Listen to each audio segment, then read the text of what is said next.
Si tu approches la vingtaine ou tu es dans la début vingtaine et tu cherches ta voie dans laquelle t'investir comme carrière, cette vidéo-là est pour toi. Je t'invite à rester à écouter la vidéo jusqu'à la fin parce que je te partage aujourd'hui 5 raisons pourquoi le courtage immobilier, c'est un excellent choix de carrière pour quelqu'un qui a envie de se développer et d'avoir un travail enrichissant et plaisant, le fun. Et mon 5e point est quand même très important si tu veux profiter de l'opportunité d'une vie. Fait que reste avec moi. Première raison pourquoi je pense que le courtage immobilier est super comme travail si tu es dans la jeune vingtaine. Ben, c'est parce que c'est une source d'apprentissage vraiment grande et très supérieure aux instructions standards, aux instructions traditionnelles, c'est-à-dire d'aller au cégep et à l'université. Personnellement, je ne garde pas des bons souvenirs du temps passé au cégep et à l'université parce que, mis à part le fait que j'avais pas vraiment l'impression d'apprendre au niveau où est-ce que je m'investissais, dans le sens que on devrait avoir des standards plus élevés en matière d'apprentissage par rapport au temps investi. Ce que je veux dire par là, c'est si je suis capable d'apprendre l'espagnol en 1 mois, pourquoi j'irais l'étudier pendant 1 an pour arriver à un niveau inférieur de ce que je peux faire en dedans d'1 mois avec les bonnes techniques.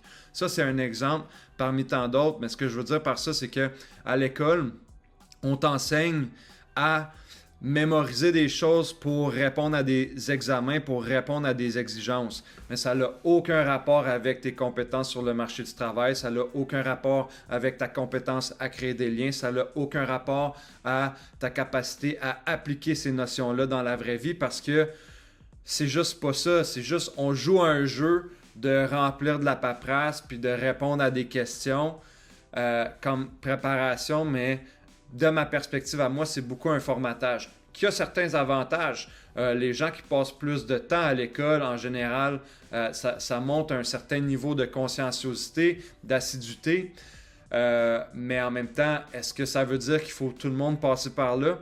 Puis aujourd'hui, en 2025, avec la rapidité à laquelle s'améliore l'intelligence artificielle, qui est en mesure de répondre à pas mal toutes les questions par rapport aux choses qu'on ne sait pas, dans la mesure où est-ce que aujourd'hui tout l'accès à l'information qu'on a sur YouTube, est-ce que c'est vraiment pertinent que d'aller passer des années à mémoriser des choses qu'on va par la suite oublier? Parce qu'il faut aussi prendre en compte que comment fonctionne la mémoire, c'est pas tant par l'accumulation de nouvelles informations que par la quantité et l'intensité des liens qu'on fait entre chacune des informations. Le cerveau travaille en réseau, pas en silo.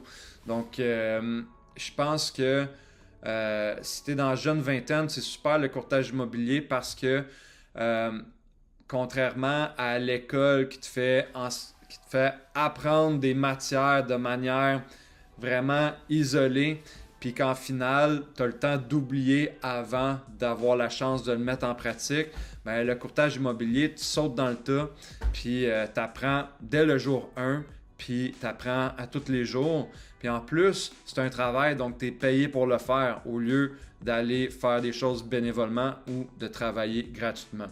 Ce qui m'emmène à mon point numéro 2 de pourquoi je pense que le courtage immobilier, c'est un excellent point. C'est un lien direct avec le premier, c'est que ça t'enseigne l'entrepreneuriat. Puis je pense que c'est un super point parce que tôt ou tard dans la vie, il faut pour quelqu'un, tôt ou tard, c'est pas pour tout le monde, c'est pas tout le monde qui est axé sur la croissance. Donc si pour toi c'est important de YOLO puis de profiter de la vie toujours au maximum d'une manière hédonistique, ben la croissance personnelle, peut-être que ça touche pas, fait que cette vidéo-là n'est pas pour toi.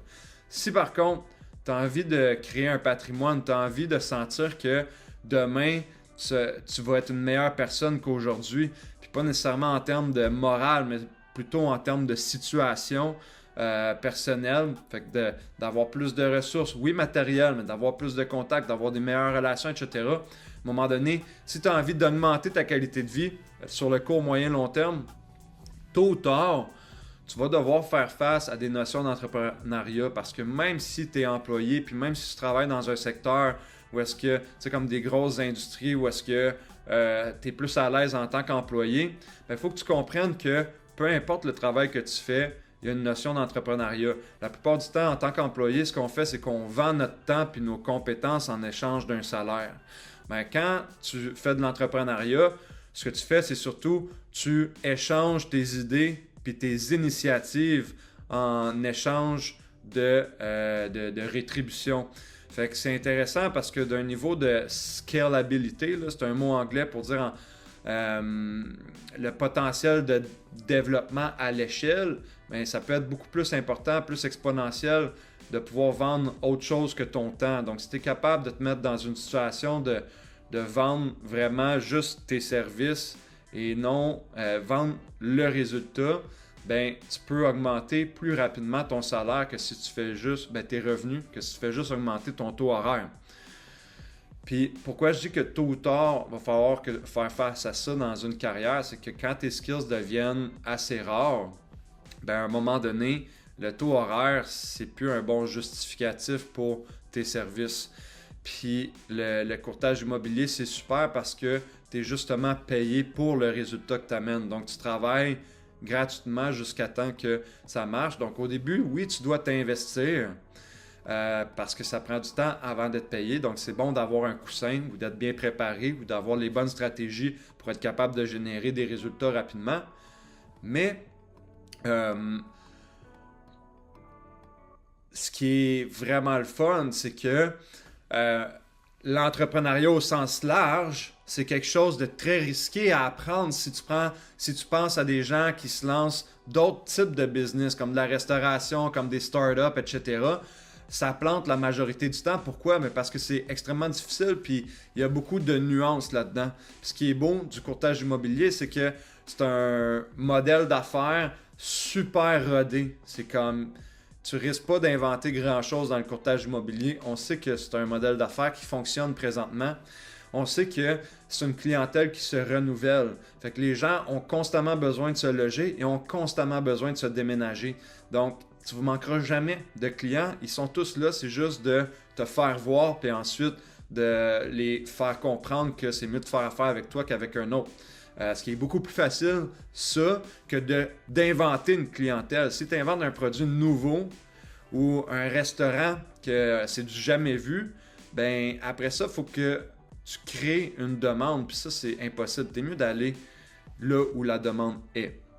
Fait que c'est pour ça que c'est super parce que en plus d'aller à quelque part où est-ce que la demande est déjà là, tu vas pouvoir profiter de cette situation-là pour découvrir ce qu'est l'entrepreneuriat. Fait que c'est quoi générer de la clientèle, se faire voir, se vulnérabiliser, se créer de la publicité, gérer ta comptabilité, gérer ta croissance, gérer les enjeux, gérer les risques, gérer les clients insatisfaits. C'est vraiment pas pareil quand tout repose sur toi versus quand tu représentes une autre compagnie.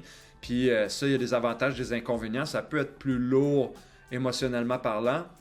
Mais justement, cette lourdeur-là te rend plus fort en bout de ligne. Puis après ça, c'est un no turning back.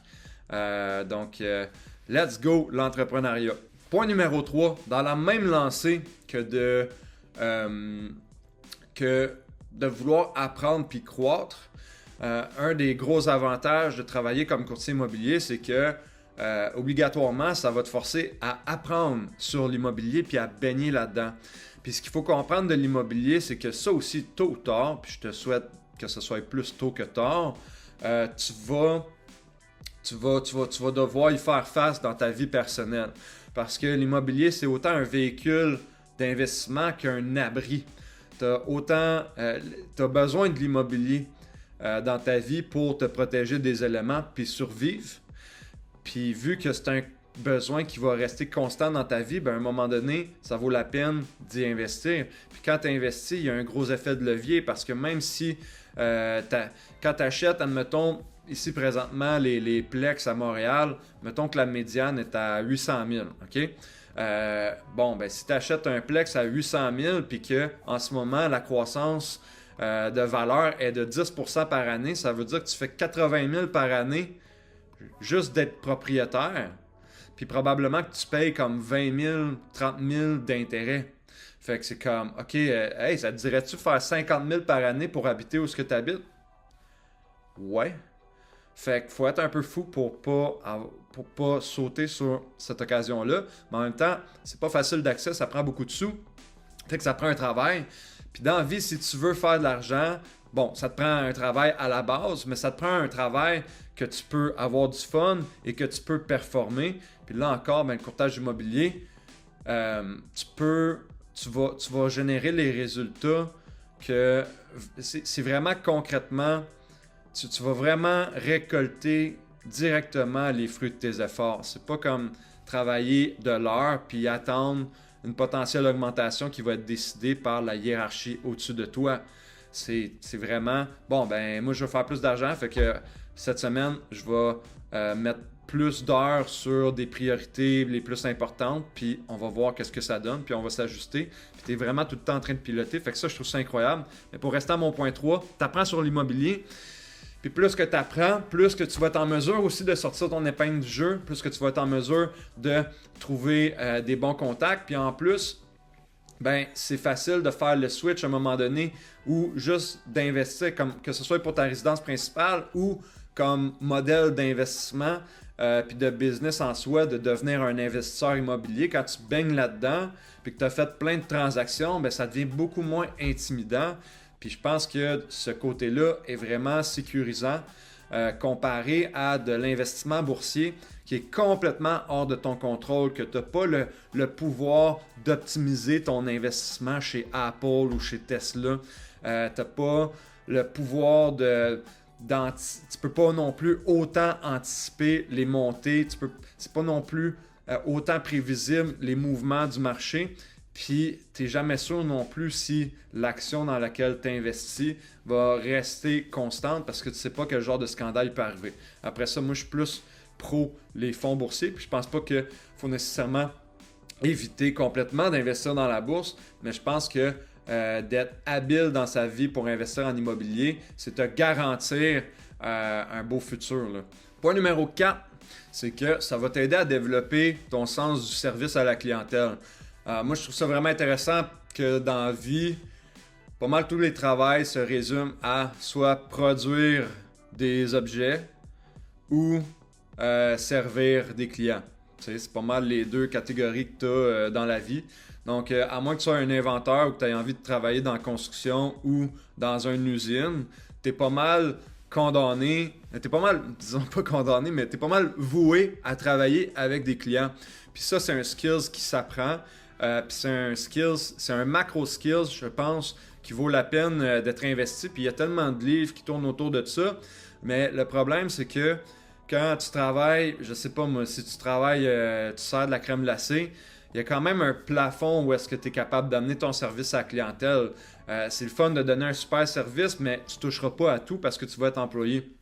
Quand tu as ta propre business, il n'y a pas de limite où est-ce que tu es capable d'amener tes compétences de service à la clientèle. Autant que ce soit dans tes communications interpersonnelles, autant que ce soit dans la manière de te faire voir, autant que ce soit dans le service que tu es capable de rendre, autant que ce soit de la manière que tu maintiens ta relation dans le temps parce qu'il y a un lifetime value, il y a une vie à tes clients. Tu sais, quand tu as un client devant toi et qui veut acheter une maison, oui, tu peux dire que bon, ben, tu vas faire X montant grâce à la transaction, mais la réalité, c'est que tu vas faire Y montant grâce à ce client-là parce que peut-être dans 5-10 ans, il va retransiger si tu es capable de maintenir tes relations. Puis ça, c'est comme incroyable de pouvoir avoir accès à toutes ces sphères-là du service à la clientèle avec un investissement aussi minime qu'une formation d'à peu près, je sais pas moi, 500$. 5000$, dépendamment si tu vas au privé ou si tu vas au cégep pour faire ta formation de courtier immobilier. Puis après ça, tu deviens courtier, puis c'est 2000$ par année pour avoir tes permis, une coupe de 100$ pour avoir tes formations, puis une coupe de 100$ par mois, dépendamment dans quelle agence que tu es. Tout ça, ça se paye avec une transaction. Donc, je pense que c'est vraiment bon. Puis c'est surtout aussi que si jamais, pour une raison ou une autre, finalement, le courtage, ça n'aura pas été pour toi, ben contrairement à passer 4 ans à l'école, tu peux passer 1 an dans le courtage, 2 ans dans le courtage, apprendre beaucoup de tout ça, faire des sous, Fait que tu vas, même financièrement, tu vas avoir gagné plus que si tu avais été étudiant. Puis en plus, après ça, ben, ces skills-là, tu peux tu peux les amener dans d'autres sphères parce que après ça, tu vas te rendre compte que ben, peut-être que finalement, tu aimes la vente.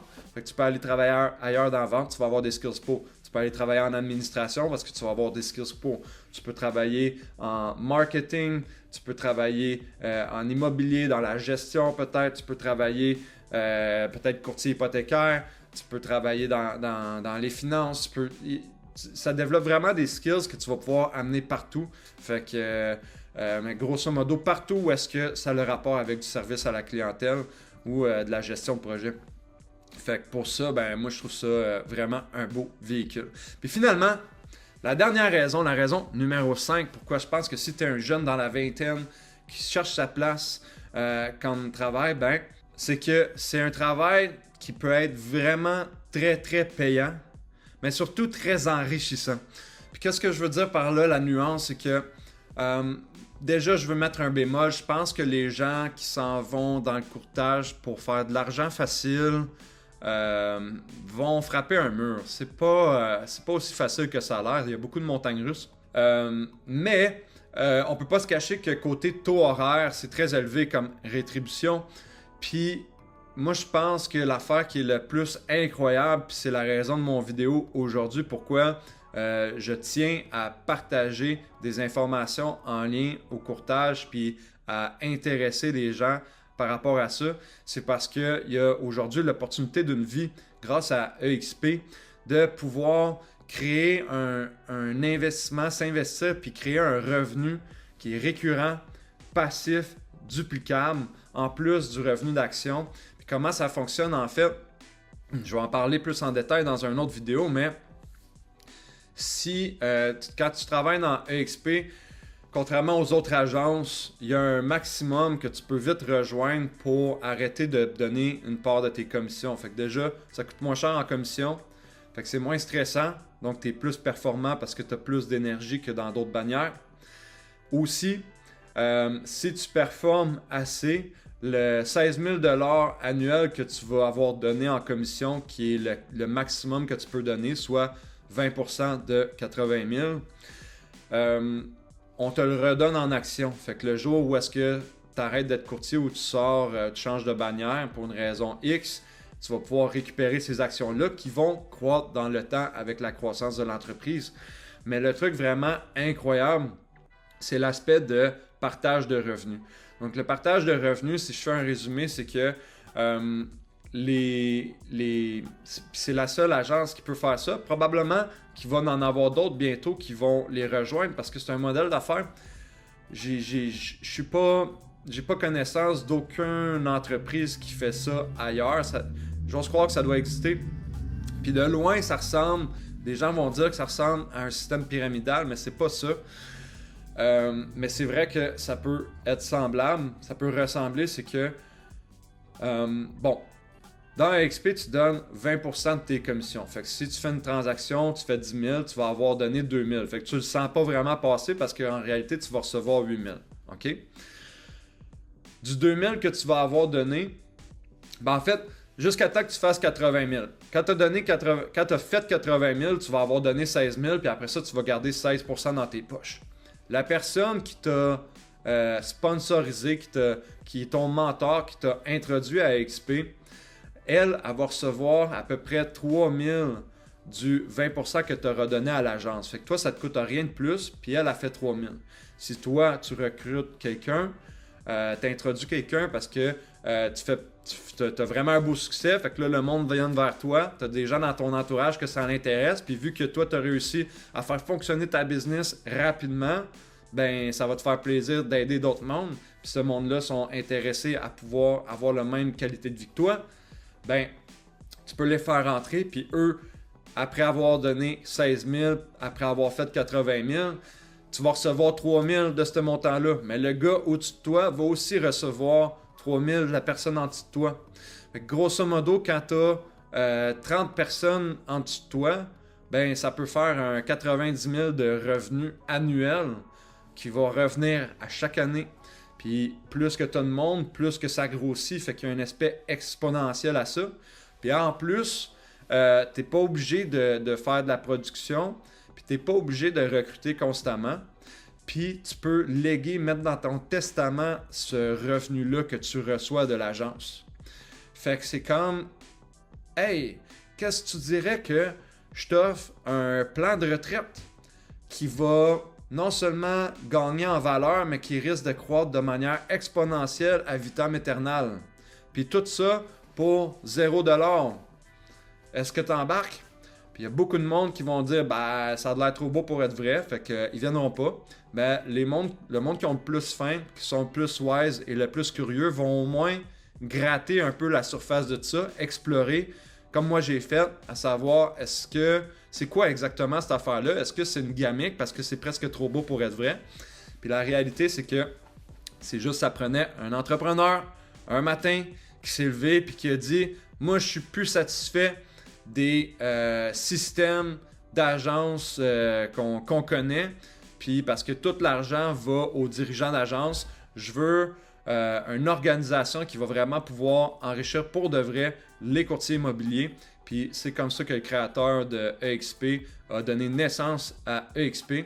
Puis c'est pour la même raison que moi aujourd'hui, je saute sur l'occasion de partager cette information-là et de t'encourager à entrer en contact avec moi pour qu'on puisse en parler plus en détail de ça, de ce que EXP a t'apporté, puis aussi des erreurs à éviter, parce que moi je recommanderais de se joindre à quelqu'un de confiance, puis surtout à un groupe, parce que tu peux te joindre à un peu n'importe quel courtier qui travaille en solo, mais qui ne pourra pas t'offrir le même support que si tu te joins à un groupe organisé comme notre groupe qui est le Wolfpack, qui est une association qui te donne tous les avantages d'être dans une équipe, même plus, sans aucun inconvénient ou obligation liée à être dans une équipe, comme donner une partie de tes rétributions, comme être forcé de suivre une méthode plutôt qu'une autre. Donc, tu gardes 100% de ton indépendance, mais tu as accès à un maximum de support et de ressources. Fait que pour toutes ces raisons-là, c'est pour ça aujourd'hui que je recommande, si tu es dans le début vingtaine, moi je sais qu'à 19 ans, j'étais intéressé à faire ça, puis j'ai attendu 10 ans avant de me lancer. Et bon, je regrette pas parce que j'ai vécu plein de belles expériences avant de me rendre là. J'ai aussi atteint une certaine maturité, mais je pense que si je pouvais retourner en arrière, je l'encouragerais, le jeune Jean-Rémy, à sauter là-dedans, puis à pieds joints, puis de ne pas attendre d'être prêt, parce qu'il n'y a rien dans la vie qui vaut vraiment la peine d'être fait, que tu arrives et que tu es 100% prêt. Toutes les choses, tous les nouveaux chapitres importants dans ta vie vont toujours avoir une partie de sacrifice puis une partie d'inconfort. Tu n'es jamais 100% prêt à devenir parent, à changer de carrière, à acheter une maison. Il y a tout le temps une portion de comme esti, je sais pas dans quoi je m'embarque, mais c'est précisément la raison pour laquelle il faut que tu ailles vers ça, parce que c'est ce bout-là qui te manque, c'est le bout qui va te donner ta croissance. Puis la croissance, c'est un peu comme les arbres, c'est un peu comme les plantes, c'est comme plein de belles choses. Où est-ce que plus tu grandis, plus tu développes ta capacité à grandir. Plus qu'un arbre est grand, plus qu'il peut générer de la photosynthèse et s'enraciner, se planter et offrir des fruits. Donc, sur cette belle métaphore, toutes mes coordonnées sont dans la description et dans les commentaires. Donc, même si tu n'as pas envie d'être courtier, je suis aussi coach pour t'aider dans ton développement personnel. Donc, si tu as envie d'une bonne conversation, parler de tes défis, tes objectifs, ça va me faire plaisir de rentrer en contact avec toi. Tu peux prendre rendez-vous dans la description ou les commentaires. Sur ce, tu peux me laisser un petit thumbs up ou un commentaire aussi si tu veux m'encourager, si tu as aimé la vidéo, qu'est-ce que tu en retires. Puis à part de ça, je te souhaite une super journée et à bientôt. Ciao!